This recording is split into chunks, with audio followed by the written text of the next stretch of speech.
Introduce who you were as a child. Where you grew up, what kind of family you had, and how things seemed on the surface. Share the role of your father, the provider, and how his absence unintentionally enabled a dark reality to unfold. When I think back to the early days of my childhood, I remember a quiet house with the smell of food always in the air, my father's work boots by the door, and a little girl who just wanted to be seen and loved. On the outside, our family looked just like any other. My father was a hard worker. He left the house early every morning, sometimes before the sun came up, and came back late, exhausted, hands rough and eyes heavy.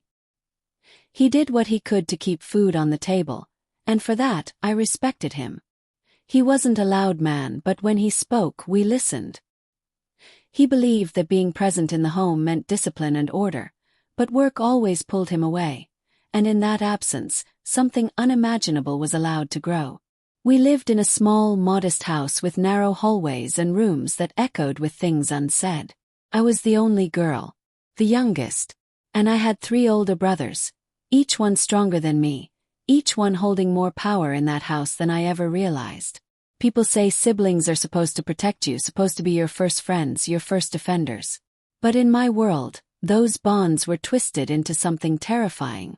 I didn't understand it at first. I was just a little girl who thought, maybe this is just how things are. I didn't have the words for what was happening. I didn't even know it was wrong because no one ever told me what right looked like. I remember watching my father walk out the door every morning. I'd listen to his footsteps fade as he headed off to work, and I'd wait for the click of the door shutting behind him. That sound still rings in my memory.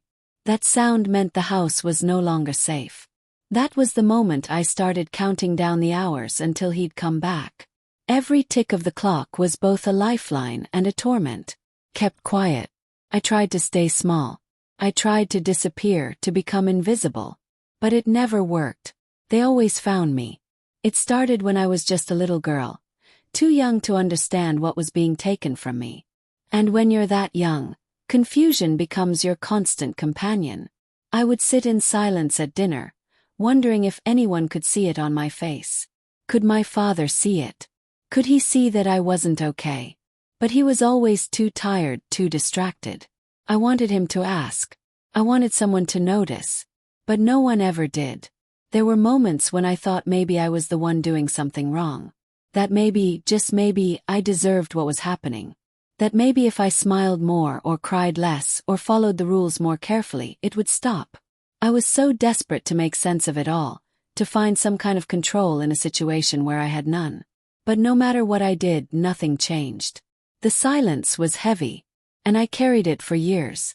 I would hear other kids at school talk about their families, about their big brothers walking them home, protecting them from bullies. I remember pretending that I had that too. I even smiled along with their stories, trying to convince myself that one day, my brothers would act like that. Like real brothers. Like family. But that day never came. Instead, I carried a growing fear that hardened into something colder. Something that made me older than I should have been. No one ever prepares a child to live in fear of the people they're told to love. No one tells you how to reconcile being hurt by the ones who share your blood. It's a confusing kind of pain, a betrayal that sits deep in the bones. Because the world tells you that family is everything. But what happens when family is the very thing that breaks you? Even now, as a grandmother, as someone who has lived through decades of life, there's still a small part of that little girl inside me. She still looks out the window sometimes, waiting for her father to come home. She still wonders why no one noticed, why no one asked the right questions, why no one saved her. And yet she's still standing. And so am I. There's a kind of silence that lives deep in the walls of a home where something is terribly wrong. It's not the peaceful kind of quiet you might find on a calm evening. No, this silence feels heavy. It presses against your chest, sits in your stomach, and follows you from room to room like a shadow. That was the silence I lived in for years. After my father left each morning, and the house settled into that stillness, I would brace myself, because I knew what was coming.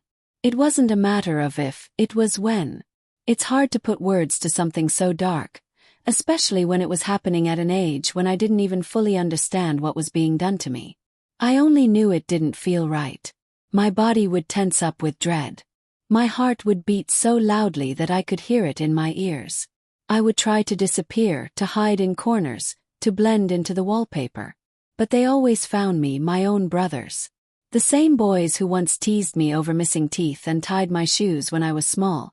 Those same hands became something I feared more than anything else in the world. Started slowly. Little things that felt confusing. Touches that lingered too long. Looks that didn't belong in the eyes of a brother. I didn't know what it was at first. I thought maybe it was my fault. Maybe I did something to make them act that way. Maybe if I just stayed quiet it would go away. But it didn't. Got worse. Became routine. Expected. A pattern that played out behind closed doors while the world went on outside as if nothing was wrong. And the worst part was no one knew. Or at least that's what I believed. Because how could they not see it? How could no one hear the way I cried at night? How could my father, my teachers, the neighbors? How could they all look at me and not realize something was breaking inside me every single day?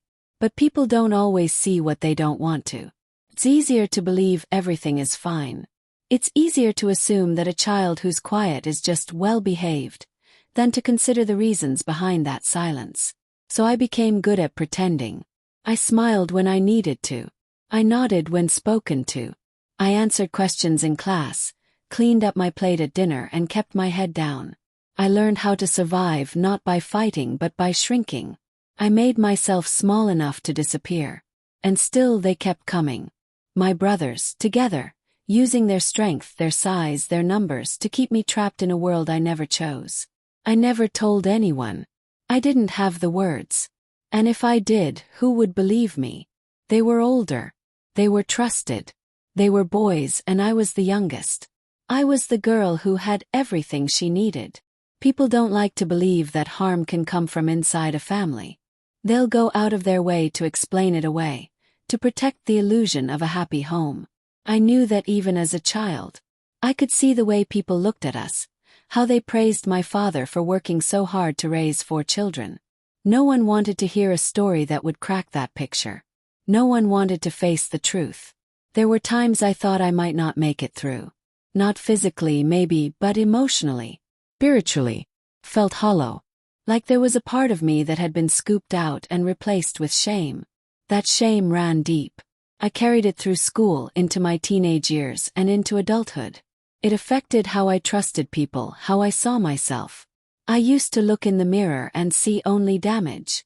Not a survivor, not a fighter. Just a broken girl pretending to be whole. And still I kept going. Got older. I grew into my body, into my voice, slowly. I carried the secret like a weight strapped to my back. But I kept walking. Because even though no one saved me then, I somehow kept a little piece of hope inside. I didn't know what healing would look like. I didn't know when it would come. But I believed deep down that there had to be something more than pain. That maybe one day I wouldn't be afraid of my own story. That maybe telling it would be the very thing that would set me free. And here I am. For the longest time I didn't have a voice. Not a real one. Not the kind that could speak the truth out loud without shaking, without feeling like the ground beneath me would disappear. I had a voice in my mind, sure. A voice that screamed, that cried, that begged for someone to hear me. But on the outside, I was silent. I carried my pain like a secret backpack, strapped tightly, invisible to everyone else, but always pressing on my shoulders. And I convinced myself that silence was safer than truth. That staying quiet was the only way to survive. I believed that for years. I believed that if I just didn't talk about it, if I buried it deep enough, it would somehow stop hurting. I thought that if I kept smiling, if I played the part of the good girl, the pain would just fade away with time. But trauma doesn't work like that. It's not polite. It doesn't wait its turn or quietly go away. Grows. It finds its way into everything. How you laugh, how you trust, how you sleep, how you love. And for me, it grew into this huge, silent thing that lived just under the surface. Always there. Always waiting. I learned to survive by pretending. Became really good at it too. I could smile through anything. I could look someone in the eye and make them believe everything was fine. That skill got me through childhood, through my teenage years, and even into adulthood. But behind that mask was a storm I couldn't control. And the worst part, I started to believe the mask myself. I started to think maybe it didn't happen the way I remembered. Maybe I was exaggerating. Maybe I was just being dramatic. That's the power of silence. It doesn't just keep you from being heard. It starts to make you doubt your own reality. There were moments, small moments, where the truth tried to come out. I remember once, when I was around 15, a teacher asked me if everything was okay at home. Just a simple question. And I froze. My throat tightened. I felt my heart start to pound. I wanted so badly to say something, to give her a clue, a hint, a sign. But the words wouldn't come. It was like my mouth was stitched shut by fear. Fear of being called a liar. Fear of not being believed. Fear of what might happen if my brothers found out I'd told someone. So I smiled. I told her I was just tired. And she nodded. And that was that. It became easier and easier to stay silent after that. I convinced myself no one wanted to know the truth. And maybe, in some ways, I didn't either. Because once you speak it out loud, it becomes real. It's no longer just something you try to forget. It becomes part of your story. And that terrified me. I didn't want that to be my story. I wanted to be normal. I wanted to be loved without carrying this invisible scar. So I locked it away. And I kept walking through life with a smile painted on my face and a scream buried in my chest. But the body remembers. Even when the mind tries to forget, the body keeps score. I started having anxiety, panic attacks that seemed to come out of nowhere. I'd wake up in the middle of the night in a cold sweat, feeling like I couldn't breathe. I avoided mirrors. I avoided closeness. I avoided anything that reminded me of who I used to be. And still I didn't speak. Because I was still convinced that silence was my only protection. It wasn't until much later, much later, that I started to realize the silence was no longer protecting me. It was suffocating me. It was holding me hostage in a version of myself that was built on fear. And the thing is, silence can only hold power when it's fed. The moment you speak, really speak, that power starts to crack. It doesn't disappear overnight, but the hold it has on you starts to weaken. It starts to lose its grip. The first time I said it out loud, what happened, what they did, I was shaking so badly I could hardly get the words out. But once I did, something shifted inside me. It was like the little girl I used to be finally had someone standing beside her, someone to say, "I believe you." And that someone was me. I didn't need the world to understand all at once. I just needed to understand myself.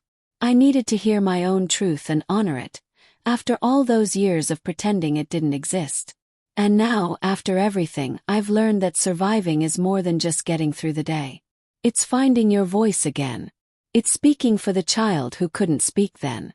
There was no single moment where everything suddenly made sense, no lightning bolt or dramatic scene where I stood up and said, "Enough." That's not how it happened for me. Finding my voice wasn't one big, brave act.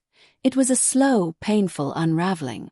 It was a series of small choices, quiet moments of courage, whispers of truth that slowly got louder over time. I didn't even realize I was beginning to speak until one day. I looked back and saw just how far I'd come from that silent little girl who used to flinch at every sound. It started with honesty, not with other people but with myself. For a long time I refused to call it what it was. I told myself I had a difficult childhood. That things were complicated. I danced around the truth because the truth felt like too much. Saying the word abuse felt like it would crack my entire world open. And maybe it did, but not in the way I feared. Because when I finally allowed myself to name it, to look at what happened without turning away, I felt something I hadn't felt in years. Felt clarity. I wasn't crazy. I wasn't weak. I wasn't to blame. I was hurt, deeply hurt, and I was finally beginning to admit it to myself. The first person I ever told was someone I didn't expect to tell. It wasn't planned. Just came out. We were sitting in a quiet room just talking, and something in their presence made me feel safe. They didn't interrupt me. They didn't question the timeline or try to fill the silence with solutions. They just listened. And for the first time I felt what it was like to be heard. Truly heard. That moment changed me. Because once you speak the truth and someone stays with you in it, it becomes harder to go back to silence. I wish I could say everything got better after that, but healing isn't a straight line.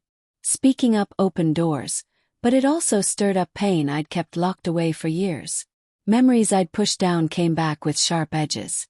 I had to learn how to grieve, not just what was done to me but what was taken from me. I grieved the childhood I never had, the brothers I wished existed, the girl I could have been. It was messy and exhausting and, at times, unbearable. But it was also necessary. Because healing means feeling. And feeling means letting those wounds breathe. There were nights I'd lie awake and ask myself, why now? Why, after all these years, was I finally finding the strength to speak? And the answer, I think, is simple. I was tired of carrying it alone. Tired of letting the silence define me. Tired of pretending that I hadn't been hurt in the deepest parts of who I am. And maybe, just maybe, I started to believe I deserved more than survival. I deserved peace. I deserved to be free. The process of telling the truth didn't just change how I saw myself. It changed how I moved through the world. I stopped apologizing for my existence. I stopped explaining away my boundaries or downplaying my needs. I started to reclaim pieces of myself that had been stolen. My voice, my body, my worth. And in doing that, I realized that I wasn't just healing for me. I was healing for the generations that come after me. For the children and grandchildren who will grow up in a world where silence doesn't get to win. I look at my grandchildren now, bright-eyed, curious, full of life, and I think about the responsibility I carry. Not just to protect them but to teach them what love really is. What safety means. I want them to know that their voice matters, that their feelings are valid, and that no one has the right to take away their light. I can't go back and rewrite my past, but I can shape their future. And that, to me, is the most powerful thing I can do with my story. Finding my voice wasn't easy. It came with risk, with tears, with moments where I wanted to retreat back into silence. But every time I chose to speak, no matter how shaky my words were, I took one more step toward becoming whole. And now, standing here telling you all of this, I know without a doubt, I will never go back to silence again. Healing was never a straight road for me. It didn't come wrapped up in tidy therapy sessions or perfect journal entries. It came in waves. Some days, I felt strong enough to face the past head-on. Other days, I barely had the strength to get out of bed. There were mornings where I looked in the mirror and saw someone trying to rebuild herself from ashes. And there were others where all I could see was the scared girl who had lived too long in silence. But little by little I started choosing myself. Choosing to face what happened. Choosing to break the cycle instead of continuing to live inside it. It began in small ways. I started by saying no. That may not sound like much, but for someone like me, someone who was raised in fear and forced to stay small, saying no felt like reclaiming a part of myself.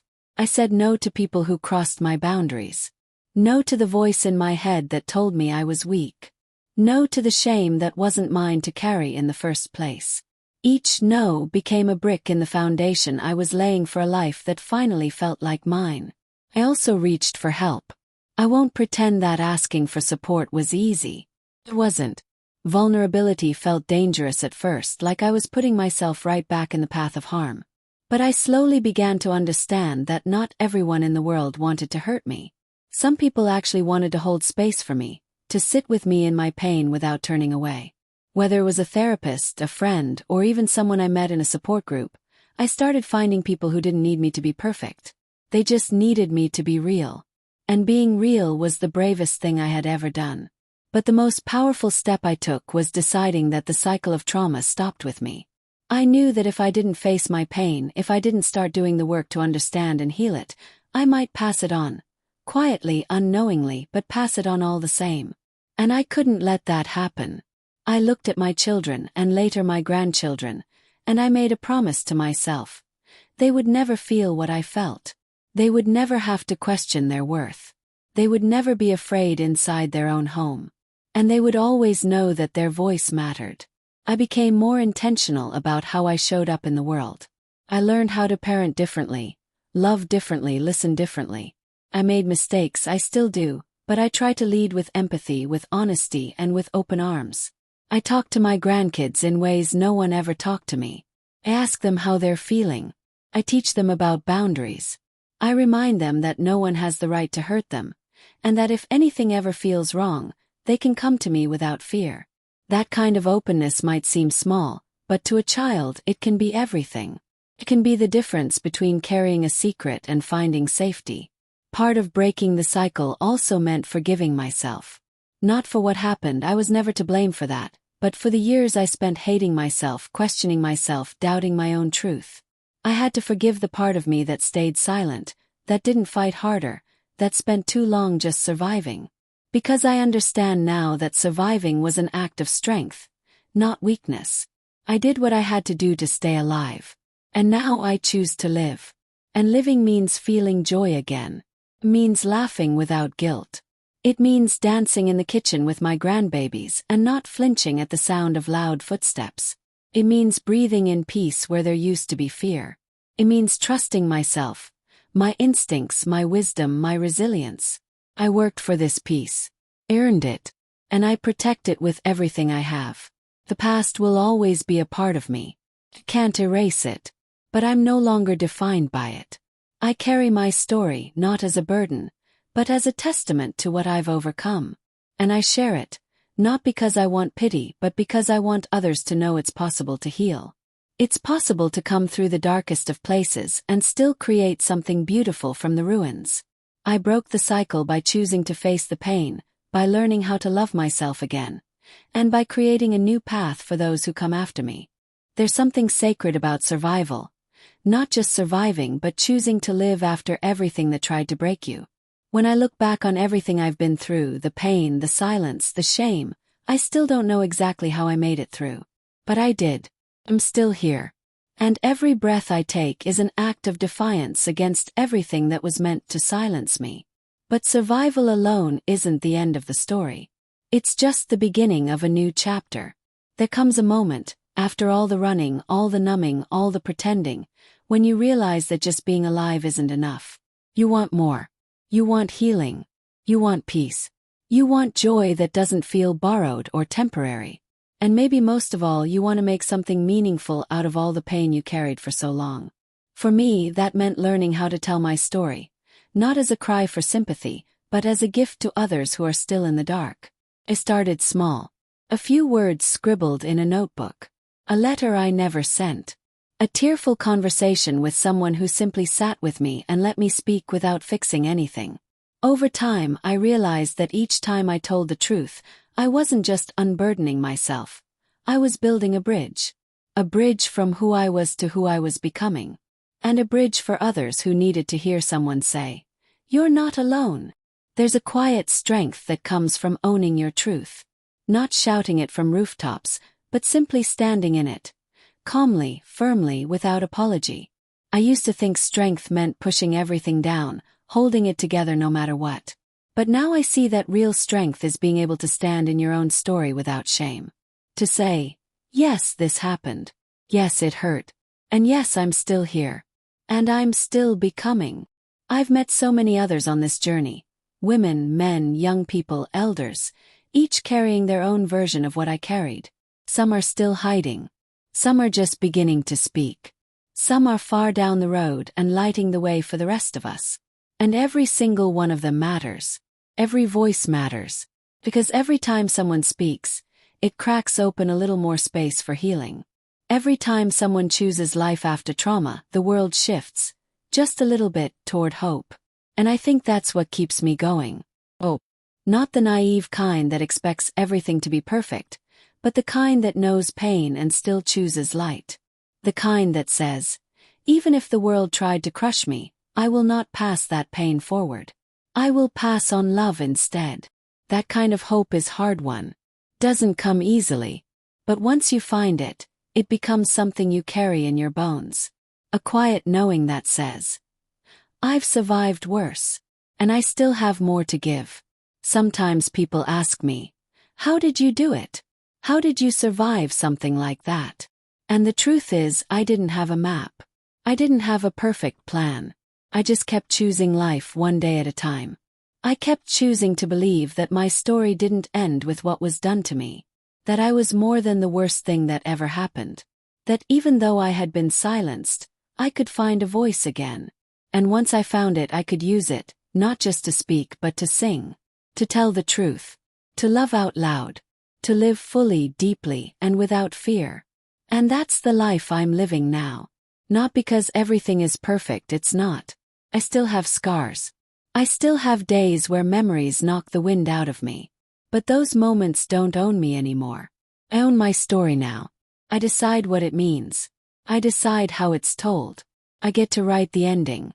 And that, to me, is the greatest power I've ever held. So if there's anyone listening right now who's still in the middle of the pain, still struggling to speak, still wondering if healing is possible, let me be the proof that it is. Let my life be a reminder that the deepest wounds can lead to the deepest strength. That survival is not weakness. It is the beginning of transformation. And that there is a life waiting for you on the other side of the silence.